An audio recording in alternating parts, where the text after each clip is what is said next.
Bapak Ibu saudara-saudari yang dimuliakan oleh Allah Subhanahu wa taala, maka berdoa jangan lupakan doa.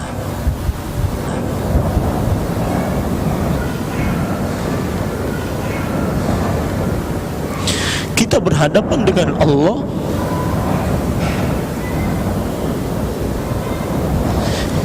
Al-Qahhar yang Maha Perkasa. Kita berhadapan dengan Allah Al-Azim yang Maha Agung. Kita berhadapan dengan Allah yang apabila mengatakan kun fayakun, jadi maka jadilah. Berikan kesolehan untuk orang tua kami, lepaskan mereka dari kesyirikan, berikan rasa takut kepada mereka terhadap Engkau, matikan mereka dalam keadaan husnul khatimah.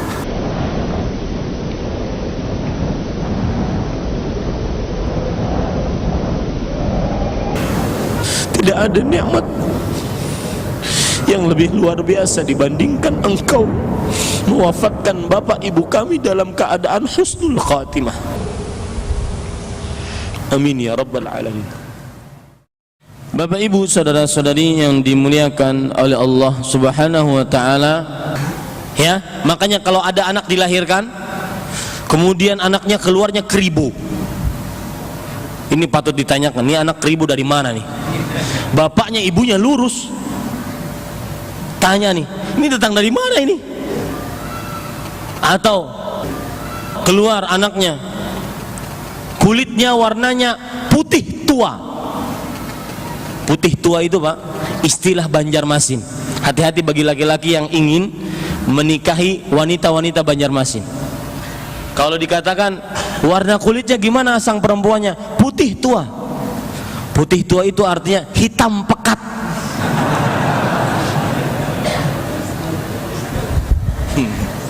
Ya, itu istilah untuk yang istilah kata yang lembut lah gitu.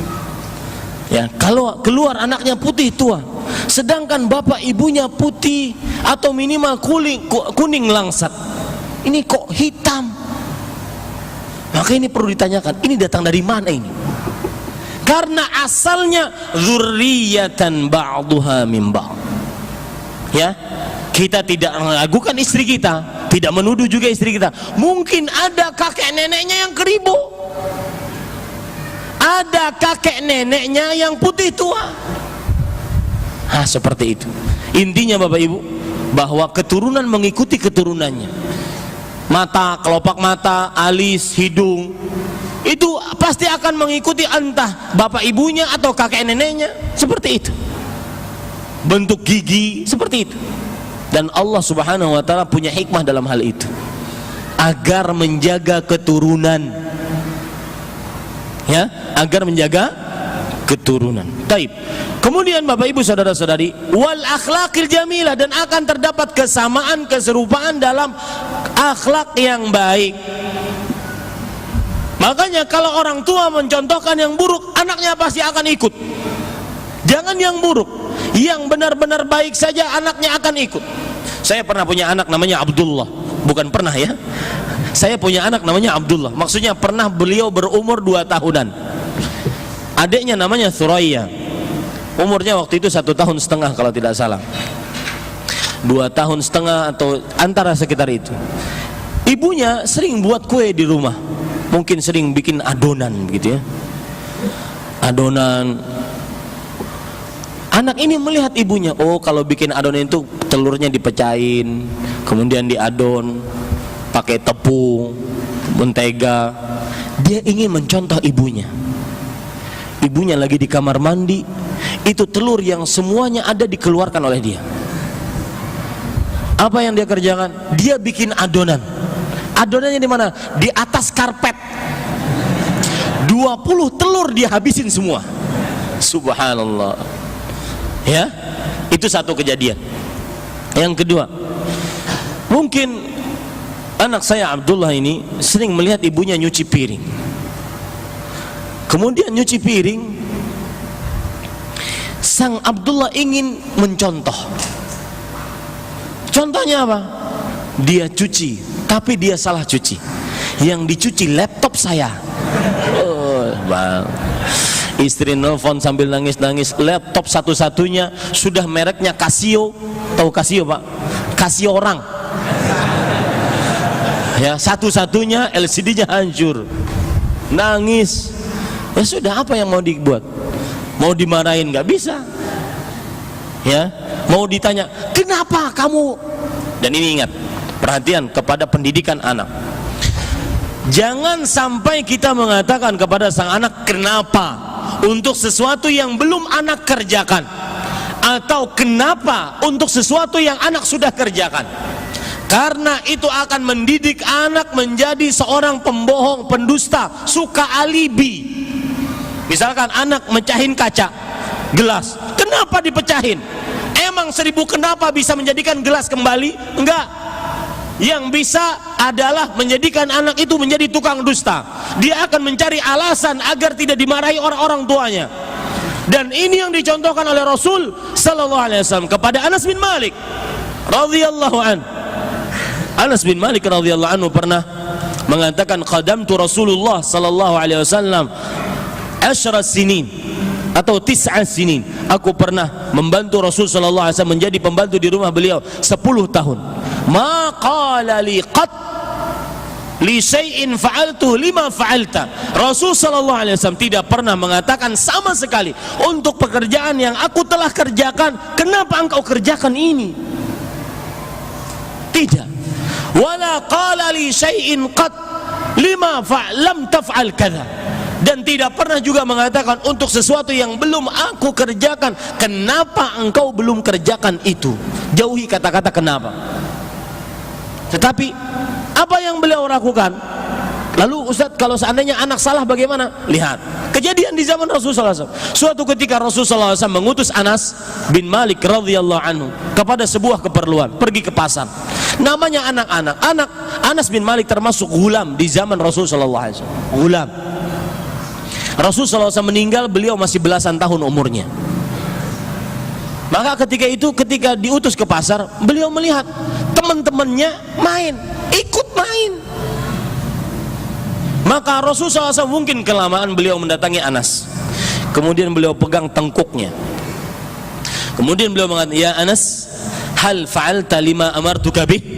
Wahai Anas, sudahkah engkau kerjakan apa yang aku perintahkan? Lihat, itu yang ditanya. Jangan kenapa. Sudahkah engkau kerjakan apa yang aku perintahkan? Melihat ke belakang, oh Rasulullah, sekarang saya mau pergi. Wahai Rasulullah. Ya, Rasul sallallahu alaihi wasallam sangat penyayang. Bukan seperti sebagian bapak-bapak berani sama anak kecil, sedikit-sedikit tempeleng, sedikit-sedikit tendang. Itu bawa aja ke kampung rambutan, kelahi sama preman sana. Orang tua kok berani sama anak kecil. Jaga lisan, jaga tangan terhadap anak-anak kita. Dan permasalahan memukul ini juga perlu pembicaraan tersendiri. Bapak Ibu saudara-saudari yang dimuliakan oleh Allah, orang tua yang soleh sangat-sangat memberikan pengaruh terhadap anaknya. Dari sisi mana? Coba perhatikan. Ada sebuah cerita di dalam Al-Quran. Ada surat namanya surat Al-Kahfi. Kenal? Sunnahnya dibaca setiap hari Jumat. Hadisnya sahih dan akan memberikan cahaya nanti pada hari kiamat. Dan kita sangat membutuhkan cahaya di hari kiamat, karena hari kiamat gelap, terutama tatkala jalan di atas sirat. Maka jangan lupakan baca surat Al-Kahfi. Dalam surah Al-Kahfi terdapat cerita. Ada 4 cerita pokok dalam surah Al-Kahfi. Salah satu cerita yang akan saya ceritakan yang berkaitan dengan tema kita. Cerita Nabi Musa dan Nabi siapa? Nama sebenarnya siapa? Haidir kah? Ataukah Khadir kah? Ataukah siapa? Haidir nama tetangga saya di Banjarmasin. Nama sebenarnya siapa? Khadir. Namanya Khadir. Nabi Musa alaihissalam dan Khadir. Lihat, Nabi Musa alaihissalam diceritakan beliau berguru kepada Khadir alaihissalam. Dan pendapat yang lebih kuat menurut pendapat ulama tafsir, Khadir ini adalah seorang nabi. Khadir dan Musa alaihissalam suatu ketika ingin menginap di sebuah kampung. Dahulu tidak ada hotel, tidak ada pemondokan, tidak ada rumah singgah, tidak ada guest house, nggak ada. Maka kalau begitu, kalau tidak ada itu, berarti bisa menginap di rumah-rumah orang-orang kampung. Kalau bisa menginap di rumah, kalau tidak bisa maka menginap di musola atau di tempat-tempat ibadah. Kalau tidak bisa maka di kebun. Nah, Nabi Musa dan Nabi Khadir rupanya orang kampung itu tidak mengetahui ini dua orang nabi. Maka mereka ditolak. Tidak ada yang mau membuat inapan untuk mereka berdua. Akhirnya mereka tidur di kebun. Sebelum ke kebun, Nabi Khadir melihat sebuah rumah yang hampir runtuh. Kemudian Nabi Khadir alaihissalam membetulkan dinding rumah tersebut. Nabi Musa marah. Wahai Khadir, kita sudah tidak diberikan inapan oleh orang kampung ini. Kamu berbuat baik lagi kepada mereka. Sudah ambil aja upah dari mereka. Maka Nabi Khadir alaihissalam pun menjelaskan kenapa beliau membetulkan rumah tersebut, dinding rumah. Allah berfirman di dalam surah Al-Kahfi ayat 82. Silahkan cek dari ayat ini nantinya. Wa ammal jidar fakana li ghulamaini yatimaini fil Madinah wa kana tahtahu kanzul lahumā wa kana abuhuma salihan fa arada rabbuka an yablugha ashuddahuma wa yastakhrija kanzahuma rahmatan min rabbik. Artinya, adapun dinding yang dibetulkan oleh Nabi siapa tadi? Khadir. Itu adalah milik dua anak yatim. Anak yatim kalau dalam bahasa Al-Quran atau hadis adalah anak yang belum baligh yang meninggal bapaknya. Itu namanya disebut apa? Yatim. Anak yang belum baligh yang meninggal bapaknya. Makanya ada wali yatim. Wali yatim itu berarti yang mengurus harta anak yatim. Karena dia anak yatim, meskipun kaya dia tidak bisa mengurus hartanya. Makanya perlu ada wali yang mengurus hartanya. Jangan-jangan rumah seharga 500 juta dia jual 50 juta. Maka harus ada yang mengurusnya. Itu anak yatim. Ya. Maka seorang kakek mengatakan kepada cucunya, "Cu, mana zakatmu, cu? Saya sekarang sudah yatim piatu, cu." Ini salah. Ya. Kalau di Indonesia memang yatim adalah yang meninggal bapaknya, piatu yang meninggal ibunya. Tapi kalau dalam bahasa Al-Quran atau hadis, yatim itu adalah yang meninggal bapaknya dan dia belum baligh. Nah, dinding rumah ini dimiliki oleh anak yatim. Di bawah rumah ini terdapat kanzun. Kanzun itu artinya harta simpanan yang dimiliki dua anak yatim ini sebagai warisan dari bapaknya. Wa kana abuhuma salihan, dan kedua bapaknya adalah kedua orang tua yang saleh. Lihat, ini asuransi. Orang tua saleh adalah asuransi yang sangat kuat untuk anak-anaknya.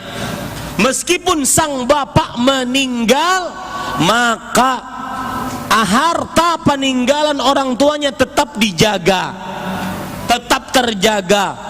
Makanya Allah berfirman, fa'arada rabbuka, Rabbmu wahai Nabi Musa ingin kalau dua anak yatim ini baligh dewasa, maka akan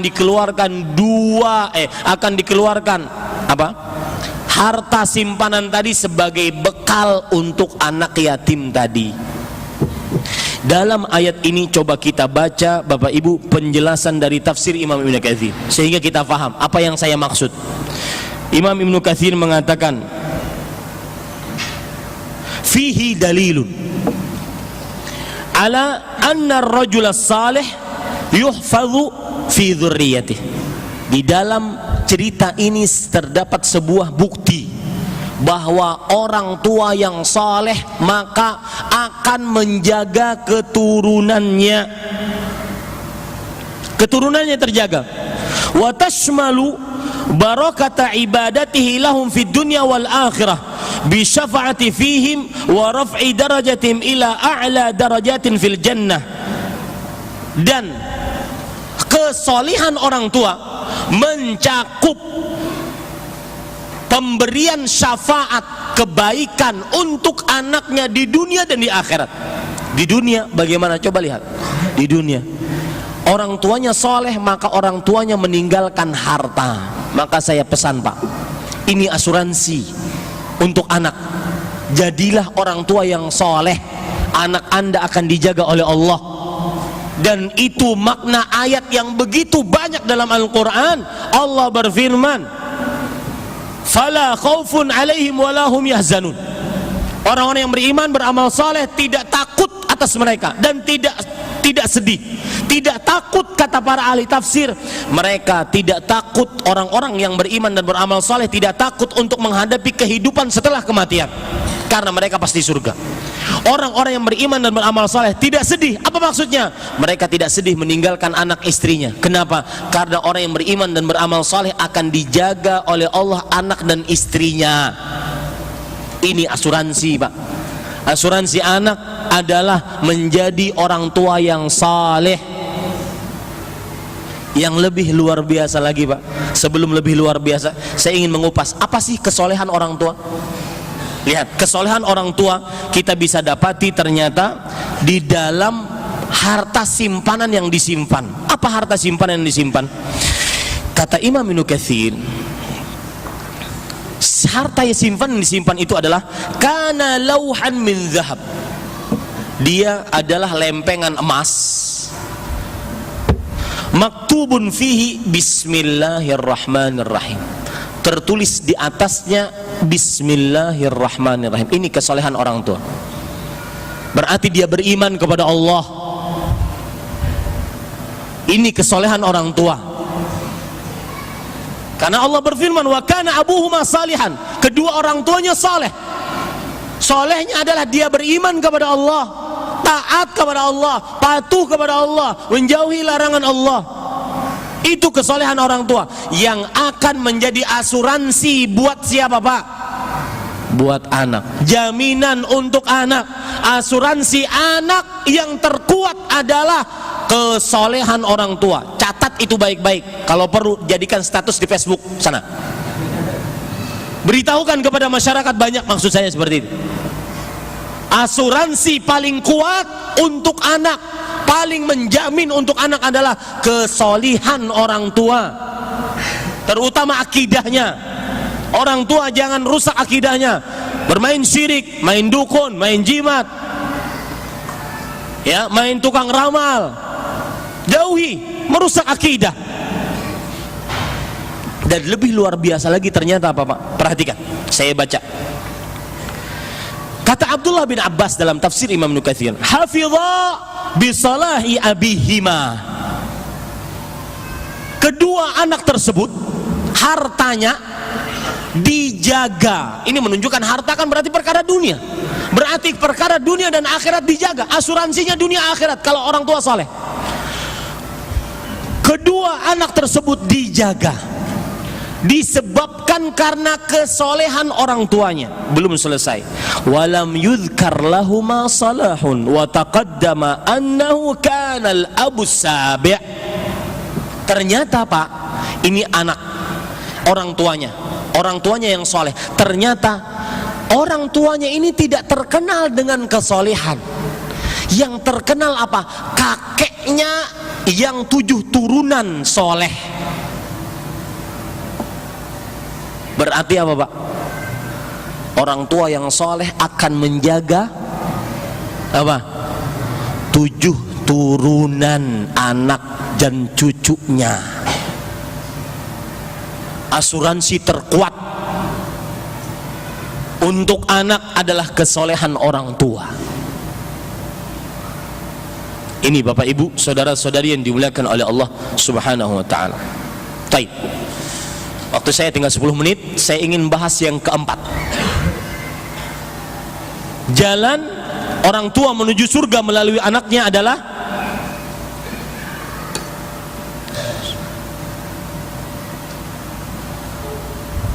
Yang keempat, betul yang keempat?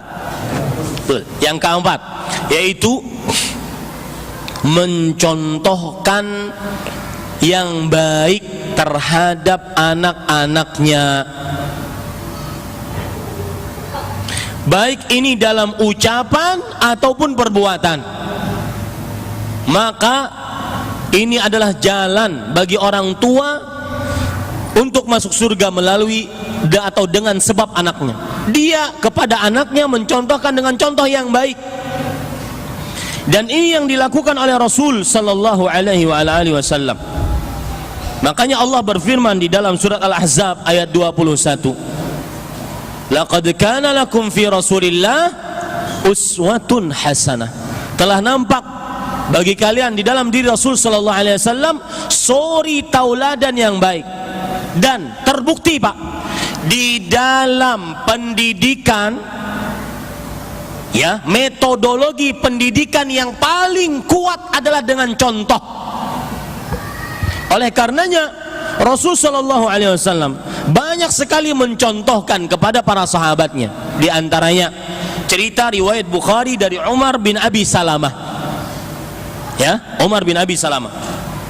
Ini contoh teladan yang baik, dan dengan ini orang tua bisa masuk surga melalui anaknya, mencontohkan yang baik kepada anak-anaknya. Seperti misalkan kisah Umar bin Abi Salamah. Beliau bercerita, kuntu ghulaman fi hijri Rasulillah sallallahu alaihi wasallam. Aku tatkala masih dalam keadaan ghulam. Ingat, ghulam tadi umur berapa? 0 sampai 10. Aku dalam keadaan ghulam duduk di pangkuan Rasul sallallahu alaihi wasallam. Kalau 10 tahun terlalu besar mungkin. Mungkin sekitar 4, 5, ya, ataupun 3, 4, sekitar itu. Aku dalam keadaan gulam duduk di pangkuan Rasul sallallahu alaihi wasallam. Wa kanat yadi tatishu fis sahfah. Jadi ceritanya waktu itu mereka makan bersama. Orang Arab, kebiasaan Rasul sallallahu alaihi wasallam, dan ini sunnah, makan dengan nampan bersama-sama. Nampan, paham ya? Ya, makan 4 orang, 5 orang. Ini sunnah Rasul sallallahu alaihi wasallam. Dan adab tatkala makan bersama itu tangannya nggak boleh ke sana, ke depan sana. Makan apa yang di depan. Itu adabnya. Kalau ada orang bertanya, Ustaz, ayamnya di sana Ustaz, sini cuma sambalnya doang, gimana? Maka yang di sana perhatian kepada yang di sini, ya. Ini seperti itu. Nah, ini Umar bin Abi Salamah radhiyallahu an, beliau tangannya ke sana kemari, anak kecil ke sana kemari, ingin mungkin bentolnya di sana atau pahanya di sana atau sesuatu yang dia inginkan di sana. Maka tangannya tatishu fis sahfa, ke sana kemari tangan. Maka Nabi Muhammad sallallahu alaihi wasallam memberikan suri tauladan. Contoh, beliau mengatakan, ya gulam, wahai gulam, sammillah wa kul biyaminik wa kul mimma yalik. Wahai gulam, makanlah dengan mengucap bismillah.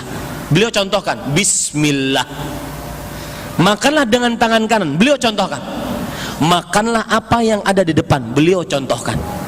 Yang menarik adalah setelah itu Umar bin Abi Salamah radhiyallahu anhu, setelah Nabi meninggal, beliau dewasa, beliau tua, beliau menceritakan hadis ini. Beliau mengatakan, fakanat tilka ti'mati ba'du. Maka semenjak itu, ya, semenjak itu tata cara makanku seperti itu. Semenjak itu, ini menunjukkan bahwasanya contoh akan selalu membekas kepada sang anak. Maka contohkan yang baik, jangan contohkan yang buruk. Ini Bapak Ibu saudara-saudari yang dimuliakan oleh Allah Subhanahu wa taala. Contoh yang lain, Bapak Ibu saudara-saudari yang dimuliakan oleh Allah Subhanahu wa taala. Hadis riwayat Imam Ad-Darimi dari Abul Hawra As-Sa'di. Beliau berkata kepada Hasan bin Ali bin Abi Thalib. Ini siapanya Rasulullah sallallahu alaihi wasallam? Cucu. Dan perhatian, Al-Hasan bin Ali bin Abi Thalib adalah lebih utama dibandingkan Husain. Meskipun kedua-duanya syababa ahlil jannah, pemimpin para pemuda penduduk surga. Tetapi kalau dilihat keutamaan dari keduanya, Hasan lebih utama dibandingkan Husain. Karena Rasulullah SAW pernah mengendong Hasan, kemudian beliau melihat kepada para sahabatnya, kemudian beliau melihat kepada Hasan, kemudian beliau mengatakan, inna bani hadza sayyidun, sesungguhnya anakku ini, yaitu cucuku ini akan menjadi pemimpin, yuslihullahu bihi baina ta'ifatainil azimain, Allah akan dengannya mendamaikan dua kelompok muslim yang sangat besar pada waktu itu. Dan terbukti Al-Hasan bin Ali bin Abi Thalib ketika memegang tampuk kepemimpinan setelah bapaknya meninggal, Ali bin Abi Thalib radhiyallahu an, beliau mendamaikan antara kelompoknya Ali dengan kelompoknya Muawiyah. Maka terbukti sabda Rasul sallallahu alaihi wasallam. Akan tetapi sebagian kelompok yang menyimpang dari ajaran Islam yang benar lebih condong kepada Husain, bahkan meminta-minta kepada Husain, menyamakan Husain dengan Allah. Orang kalau seandainya bertalbiyah labbaik Allahumma labbaik, dia bertalbiyah labbaika ya Husain. Ini adalah penyimpangan Islam. Bukankah haji memenuhi undangan Allah? Dan ini sebuah kesyirikan, tidak ada keraguan di dalamnya. Bapak ibu saudara-saudari yang dimuliakan oleh Allah, kemudian Abul Hawra bertanya kepada Hasan bin Ali bin Abi Thalib radhiyallahu anhuma, ma tadhkuru min Rasulillah sallallahu alaihi wasallam, wahai Hasan, yang paling engkau ingat tentang kakekmu apa? Kalau bapak saya tanya, Pak, yang bapak paling ingat tentang bapaknya apa? Otomatis adalah kenangan yang paling indah, kenangan yang paling membekas. Betul? Al-Hasan bin Ali ketika ditanya itu, beliau bercerita, yang saya paling ingat adalah hamalani ala katif ala atiqihi. Suatu ketika Rasul sallallahu alaihi wasallam menggendongku di atas pundaknya, dan ini kebiasaan Rasul membawa anak kecil. Cara menggendong anak baik di atas pundak sini, dua-duanya diletakkan di sini, ataupun di sini. Tapi hati-hati jatuh. Ya, kalau ingin mencontohkan ini hati-hati apa? Jatuh. Atau digendong seperti ini, diletakkan di atas pundak. Hamalani ala atiqi, kata Hasan. Rasulullah SAW menggendengku di atas pundaknya. Kemudian fa'akhadtu tamran min tamris sadaqah. Lalu karena tinggi, Rasulullah SAW tinggi, beliau mengambil kurma sedekah. Kemudian beliau masukkan ke dalam mulutnya. Kemudian Rasulullah SAW mengatakan kepada Hasan, alqiha, sambil mencontohkan, keluarkan wahai cucuku, keluarkan, sambil mencontohkan. Kemudian Nabi Muhammad SAW berpesan kepada Hasan, ama sya'arta anna la tahillu lana sadaqah, apakah engkau tidak merasa atau tidak sadar bahwa tidak halal bagi kita, keluarga Nabi Muhammad SAW, untuk makan harta sedekah? Ini menunjukkan contoh yang baik, ya, contoh yang baik, Bapak Ibu saudara-saudari yang dimuliakan oleh Allah Subhanahu wa taala. Dan kebalikannya, jangan pernah contohkan dengan contoh yang buruk, seperti dusta. Nah, tidur siang ini, habis sholat asar kita akan pergi ke mall. Saya tanya kepada bapak-bapak, kira-kira sang anak tersebut bisa tidur nggak? Hah? Enggak. Dia mungkin mikir, oh mall main, oh mainan. Keadaan psikologisnya semakin dekat dengan jam 3 semakin memuncak. Oh, mall. Ya, tatkala sudah sholat asar, assalamualaikum warahmatullahi, assalamualaikum warahmatullahi, dia cari bapaknya di kamarnya, nggak ada. Ibunya di kamarnya, nggak ada. Oh, tertanam dalam dada sang anak, jiwa sang anak, boleh toh dusta, boleh toh ingkar janji. Gara-gara siapa? Siapa yang ngajarin? orang tuanya. Dan ini terdapat dalam hadis Rasul riwayat Imam Abu Daud. Lihat Nabi Muhammad SAW dari hadis Abdullah bin Amir radhiyallahu anhu. Suatu ketika ibunya memanggil, "Ya bunayya ta'ala u'tik." Wahai anakku, kesini engkau, aku akan kasih hadiah.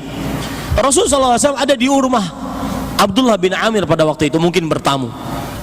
Rasulullah SAW bertanya kepada sang ibu, "Wa ma aradti an tu'tiyahu?" Apa yang engkau inginkan untuk beri? Kalau anakmu datang, kamu mau ngasih hadiah apa sebagaimana janjimu? Maka sang ibu mengatakan, "U'tihi tamran." Aku ingin kasih kurma, ini ada kurmanya. Maka Rasulullah SAW mengingatkan, ingin ingat juga kepada setiap orang tua, "Ama innaki law lam tu'tihi kutibat alaiki kidzbah." Ketahuilah, jika engkau tidak jadi mengasih, tidak jadi memberi, maka dituliskan atasmu sebuah dosa dusta. Jangan heran kalau anak kita suka berdusta, karena kitanya yang suka berdusta. Tadi mungkin sudah saya ceritakan, orang tua, sang ibu bertanya kepada istri saya. Seorang ibu bertanya kepada istri, "Tolong dong tanyain kepada suami, kepada ustadz, tanyain, kenapa ya anak saya berumur 7 tahun, kalau lagi marah itu," ini kejadian nyata Bu, kejadian nyata Pak ya, kalau lagi marah itu angkat suara, manggil nama saya, kemudian banting pintu, keluar semua binatang buas dari kebun binatang, keluar semua. Maka istri saya ngadu, kemudian bertanya, kemudian saya katakan, "Coba tanya ibu itu, suaminya kalau lagi marah gimana?" Istri saya datang, kata suami saya, "Bu, suami ibu kalau lagi marah gimana?" Sang ibu dengan semangatnya, persis tuh, persis. Ya, ternyata yang mendidik anaknya untuk durhaka kepada ibunya, bapaknya secara tidak langsung.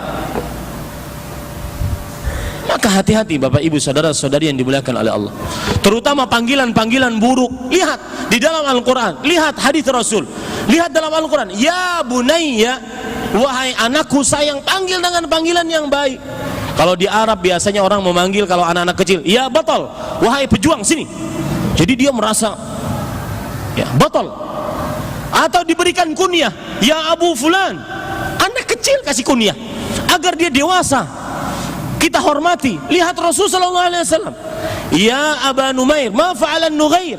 Wahai Abu Numair, anak kecil padahal punya burung-burung kecil, "Kenapa burungmu meninggal?" Ya, berikan kepada anak itu panggilan-panggilan yang baik, bukan panggilan yang buruk. Kampret sini lo, kampret, subhanallah. Atau dasar, anak kerak. Keraknya siapa? Ya, jangan panggil dasar brengsek lo. Ini jauhi. Orang beriman itu laisal mu'min bit-ta'an walal la'an walal fahishil badhi. Orang beriman itu bukan orang yang suka mencaci, melaknat, berkata kasar, berkata kotor, keji, porno. Dalam ayat Al-Quran, "Walau kunta fadhan ghalidhal qalbi lam faddu min hawlik." Allah berfirman, kalau seandainya engkau kasar, keras hatimu, maka orang-orang akan kabur darimu. Begitu juga anak. Lihat orang tua kadang-kadang ada yang durhaka kepada anaknya.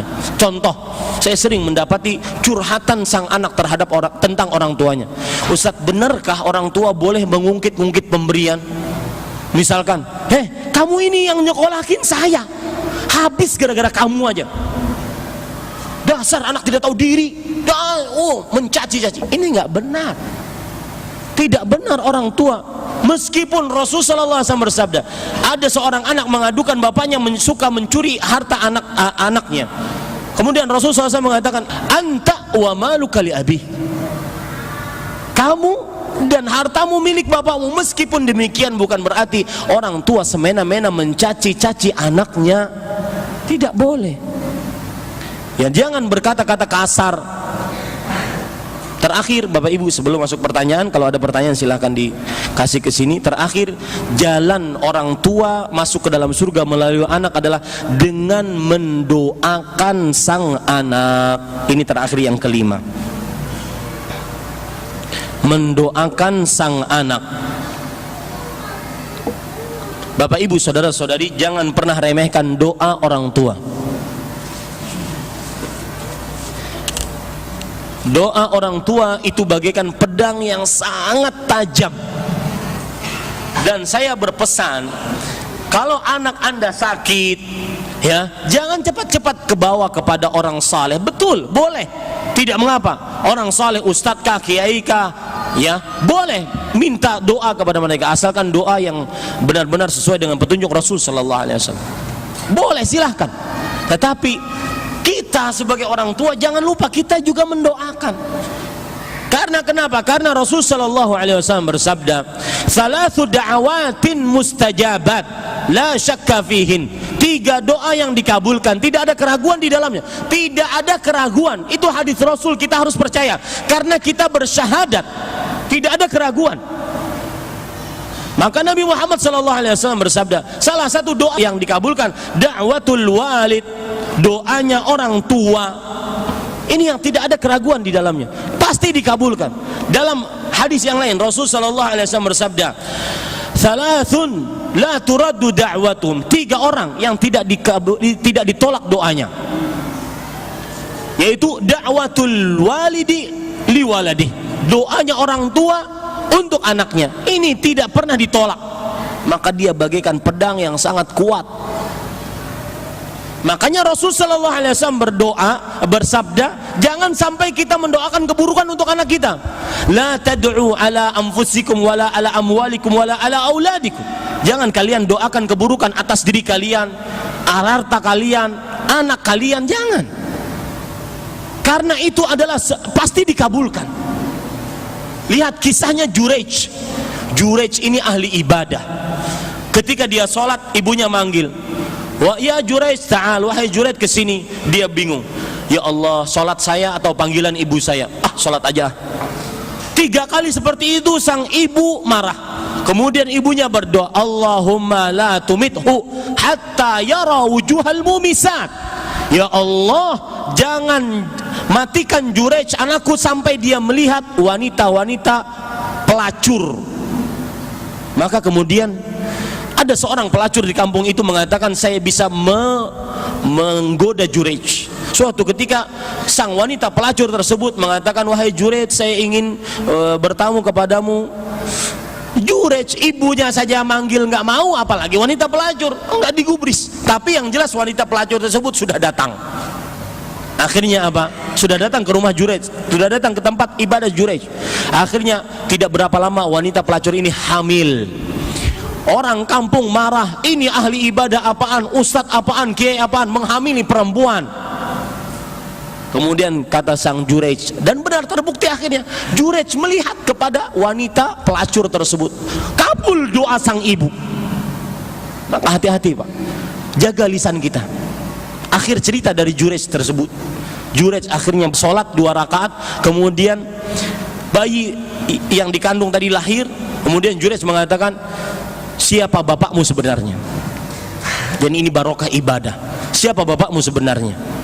Maka sang bayi berkata, bapakku sebenarnya adalah si penggembala kambing. Wanita ini berzina dengan si penggembala kambing.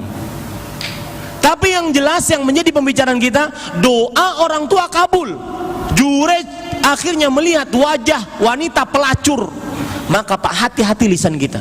Kalau kita lagi marah kepada anak kita, susah dinasihatin, susah dibilang, jangan katakan, dasar lu anak brengsek, itu brengsek sampai tua. Kenapa? Yang doain siapa? Orang tuanya. Ya, dasarnya anak pemalas banget, pemalas sampai tua. Yang doain siapa? Orang tuanya. Makanya doa itu sangat luar biasa.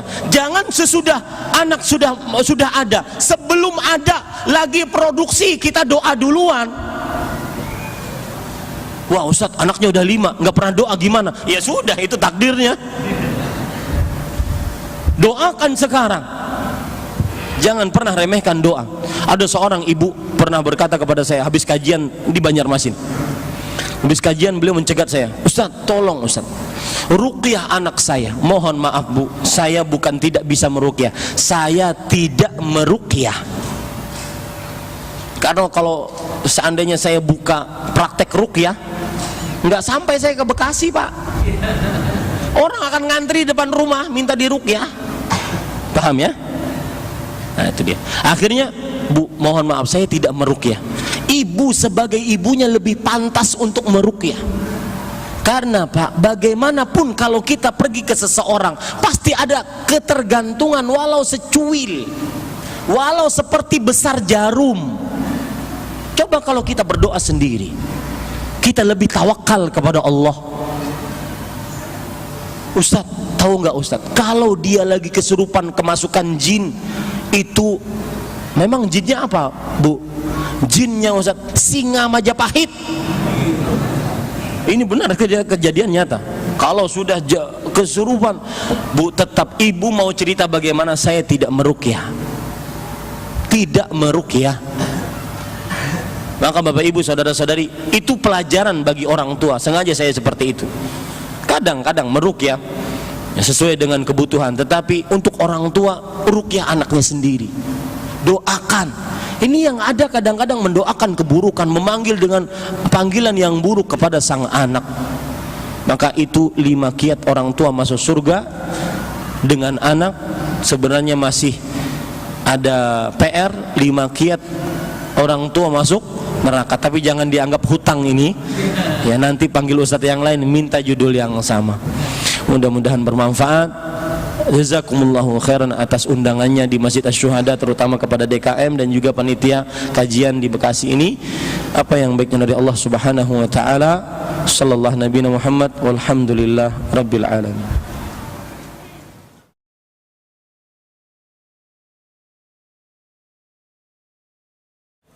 Kita ambil beberapa dari ibu-ibu, dari bapak-bapak. Dari bapak-bapak dulu, bagaimana hukumnya mencium tangan orang tua? Boleh, asalkan jangan menunduk dan jangan sujud, karena ini termasuk daripada penghormatan kepada orang tua dan diamalkan oleh para salafus saleh. Boleh, tidak mengapa. Pertanyaan dari ibu-ibu, bapak yang di rumahnya selalu main game online, jarang merhatiin anak istrinya, dia asik dengan sendirinya. Ini perhatikan, mungkin remeh ya main game online, tapi bisa jangan-jangan bisa masuk, jangan-jangan bisa masuk kepada hadis Rasul riwayat Muslim. Perhatikan, setiap orang tua yang tidak perhatian kepada anaknya dan memberikan sarana yang buruk kepada anaknya, jangan-jangan bisa masuk kepada hadis ini. Hadis riwayat Bukhari Muslim. Nabi Muhammad sallallahu alaihi wasallam bersabda, "Ma min muslimin yastar'ihi Allahu ra'iyyah, yamutu yawma yamutu wa huwa ghashin li ra'iyyatihi illa harramallahu alaihi al-jannah." Tidaklah seorang muslim diberikan kewenangan untuk memimpin orang-orang yang dipimpinnya, meninggal dia pada hari meninggalnya dalam keadaan dia menipu orang-orang yang dipimpinnya, menipu istrinya, menipu anaknya, maka melainkan diharamkan atasnya surga. Hati-hati Pak. Bagaimana anaknya tidak kecanduan game kalau seandainya orang tuanya yang game? Bagaimana orang tua anaknya mau ke masjid kalau seandainya tatkala azan hayya 'ala shalah hayya 'ala falah, orang tuanya sibuk dengan game, sibuk dengan sinetron, sibuk dengan tontonan sepak bola? Maka hati-hati dengan hadis tersebut. Mudah-mudahan kita sadar akan kewajiban kita. Wallahu a'lam. Kalau anak-anak saya suka membentak atau marah-marah ke saya dan sering memerintah saya, tapi saya ikhlas dan gak masalah dengan sikap anak-anak saya, apakah mereka berdosa? Maka jawabannya, ikhlasnya ibu beda, permasalahan lain, dan begitulah sikap orang tua. Dia sangat sayang kepada anak-anaknya, tetapi anaknya tetap dalam keadaan seperti ini durhaka. Kenapa? Karena Allah Subhanahu wa ta'ala berfirman, "Fala taqul lahuma uffin." Jangan engkau katakan ah. Perkataan ah adalah, kata para ulama tafsir, kalau ada perkataan yang paling rendah untuk mengungkapkan sesuatu yang tidak suka dibandingkan ah, Allah akan ucapkan. Artinya ah saja tidak boleh, apalagi sampai membentak. apalagi sampai menunjuk, apalagi sampai menajamkan pandangan mata, apalagi sampai mengucapkan, ini saya dengar dengan telinga saya sendiri, mengucapkan, Ustadz, kalau seandainya saya berhak untuk memilih, maka saya tidak akan pilih ini laki-laki sebagai bapak saya. Ada manusia-manusia seperti itu, dan sampai sekarang tidak jelas nasibnya.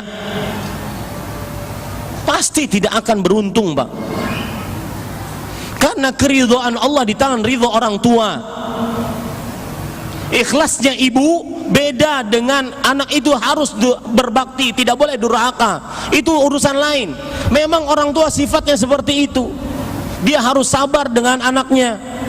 Akan tetapi sang anak tetap dinyatakan durhaka. Bahkan Al-Hasan Al-Basri mengatakan sebuah kedurhakaan, beliau ditanya, ila ma yantahil uquq, wahai Hasan, yang namanya durhaka itu bagaimana?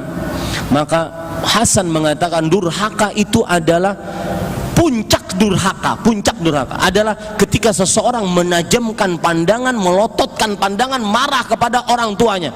Itu puncak durhaka. Apalagi sampai ngangkat suara, membentak, manggil nama dengan panggilan yang buruk. Maka Bapak Ibu, saudara-saudari, saya pesan, orang tua itu lezat, untuk berbakti itu lezat, itu saat-saat terindah. Dan ingat, kama tadinu tudan, sebagaimana yang kamu perbuat, seperti itu yang akan diperbuat kepadamu. Sa'id ibn Musayyab pernah melihat seorang anak memukuli bapaknya. Sa'id ibn Musayyab seorang tabi'i terkenal, ulama di kalangan tabi'i, mengatakan, nak, itu haram, itu durhaka, ini bapakmu. Sang bapak mengatakan, enggak, biarkan dia memukul saya, sesungguhnya saya dahulu memukul bapak saya di sini. Kama tadin tudan, anakmu akan melihat kelakuanmu terhadap orang tuamu. Maka Bapak Ibu, saudara-saudari, berbakti kepada orang tua bukan hanya sekadar memberikan 1 juta selesai, tidak pernah menggembirakannya, tidak pernah ngobrol dengannya, tidak pernah selalu membuatnya menangis. Subhanallah, ini durhaka kepada orang tua. Wallahu a'lam. Kami hanya mendoakan anak dengan Rabbi habli minas salihin. Bolehkah atau harus ditambah? Boleh, dan ditambah lebih baik. Dalam surah Al-Furqan, di akhir-akhir surah Al-Furqan, silahkan, kalau tidak salah surah Al-Furqan ayat 72 atau 74. Kemudian juga di dalam surat Ibrahim tadi, Rabbi ja'alni muqimas salah wa min dzurriyyati. Ya, kemudian dalam salat kalau tidak salah surat As-Saffat ayat 100, Allah Subhanahu wa taala berfirman, Rabbi habli min ladunka dzurriyyatan thayyibah, Rabbi habli minas salihin, dan semisalnya. Itu doa-doa untuk anak. Saya niat ingin membersihkan riba dengan cara menjual rumah, tetapi ibu saya tidak setuju karena merasa banyak perjuangannya untuk membantu dalam proses pembelian rumah tersebut yang akan saya jual. Tetapi cicilan rumah yang bayar suami saya dan rumah yang kami tempati adalah milik saya dan suami sepenuhnya. Lalu bagaimana cara saya menyikapi ibu saya? Maka jawabannya, pertama, dinasihati ibunya dengan baik, bahwasanya riba dosanya besar. Rumah insya Allah Allah akan mengganti. Hadis Rasul, innaka lan tad'a syai'an ittiqa'an lillah illa abdalakallahu khairan min. Sesungguhnya tidaklah pernah engkau meninggalkan sesuatu karena takut kepada Allah, melainkan Allah akan menggantikan yang lebih baik darinya. Itu janji Rasul sallallahu alaihi wasallam. Maka nasihati dengan pelan, santun, lembut, dan jangan dibantah. Artinya jangan dibantah, jangan dikerasi, jangan mengangkat suara, jangan marah. Karena Allah berfirman, wasahibhuma fid dunya ma'rufa, dan gauli mereka di dunia dengan baik. Kemudian yang kedua, berdoa agar hati ibu terbuka, dan jangan pernah remehkan doa. Wallahi Pak, jangan pernah remehkan doa. Apapun permasalahan Anda, jangan pernah lupa doa. Walaupun Anda punya kekuatan, harta, tim kerja, fasilitas, jangan pernah lupakan doa. Karena sekali saja Allah mengatakan tidak jadi, maka tidak akan pernah jadi. Wallahu a'lam. Sebagai anak, saya selalu menasihati orang tua untuk melaksanakan perintah Allah, salat, membaca Al-Quran dan lain-lain. Tetapi orang tua masih berkeras hati, tidak mau melaksanakannya, bahkan tidak suka bila kita menasihatinya. Bagaimana menasihatinya, menghadapinya? Maka ini permasalahan lain sebenarnya dari tema kita, yaitu antara sikap anak kepada orang tua.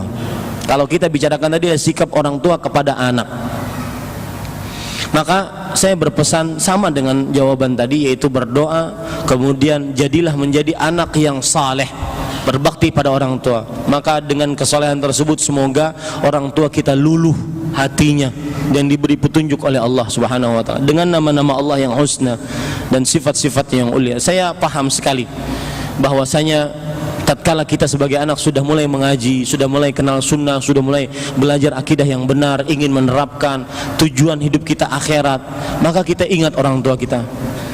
Kita akhirnya ingat bagaimana nasib orang tua kita, masih penuh dengan kesyirikan mungkin, masih penuh dengan perbuatan bid'ah. Saya pernah merasakan itu. Tapi walhamdulillah dengan izin Allah akhirnya mereka sekarang sudah mengenal sunnah. Kuncinya doa dan nasihati dengan ikhlas. Doa, alangkah ngerinya ketika seorang ibu mengatakan, Din, ini yang minum ini bukan ibumu tetapi Tuhan. Akidah wahdatul wujud lebih parah dibandingkan tidak sholat, tetapi terus berdoa kepada Allah. Akhirnya suatu saat ibu tersebut menerima hidayah ini dan insya Allah meninggal di dalam keadaan husnul khatimah. Maka berdoa, jangan lupakan doa. Allah tidak akan, kita berhadapan dengan Allah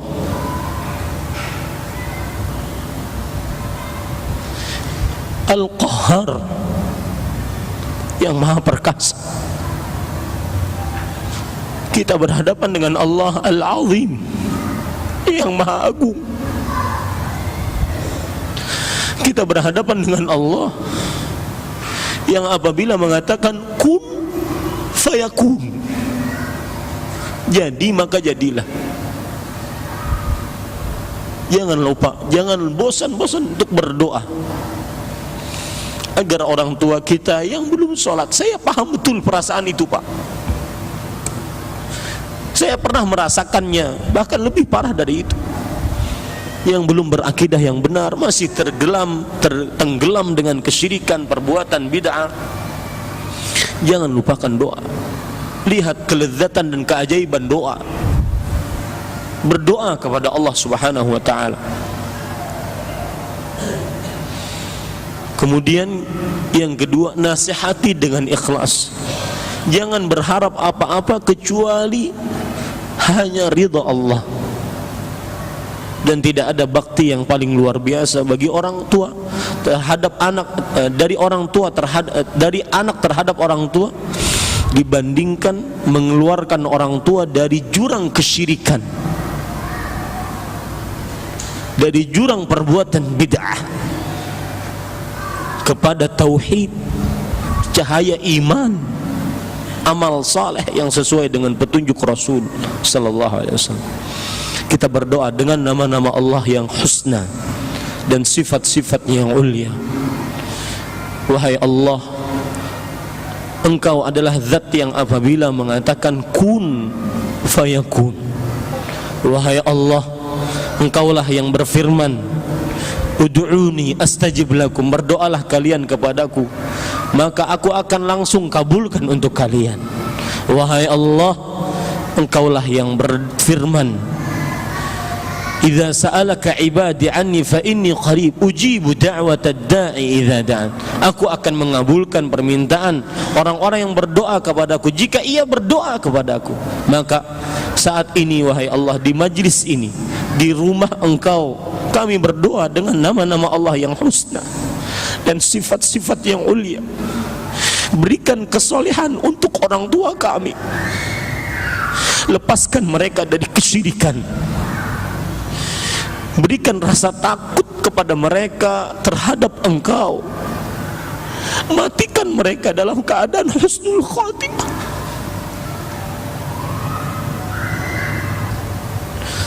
Tidak ada nikmat yang lebih luar biasa dibandingkan engkau mewafatkan bapak ibu kami dalam keadaan husnul khatimah.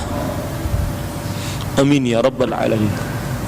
Mohon maaf pertanyaan begitu banyak belum bisa terjawab. Saya sekali lagi ucapkan jazakumullahu khairan kepada Bapak DKM Masjid Syuhada di Bekasi ini, kemudian juga kepada panitia dan seluruh Bapak Ibu yang telah hadir mendengarkan dengan baik. Mudah-mudahan ilmu yang bermanfaat tersebut menjadi bekal kita di akhirat kelak. Dan saya ucapkan sampai jumpa dalam pertemuan selanjutnya di majlis-majlis yang lain. Kalau tidak berjumpa di dunia, maka saya ucapkan sampai jumpa di surganya Allah Subhanahu wa ta'ala. Subhanakallahumma bihamdik, asyhadu an la ilaha illa anta astaghfiruka wa atubu ilaik. Wassalamualaikum warahmatullahi wabarakatuh.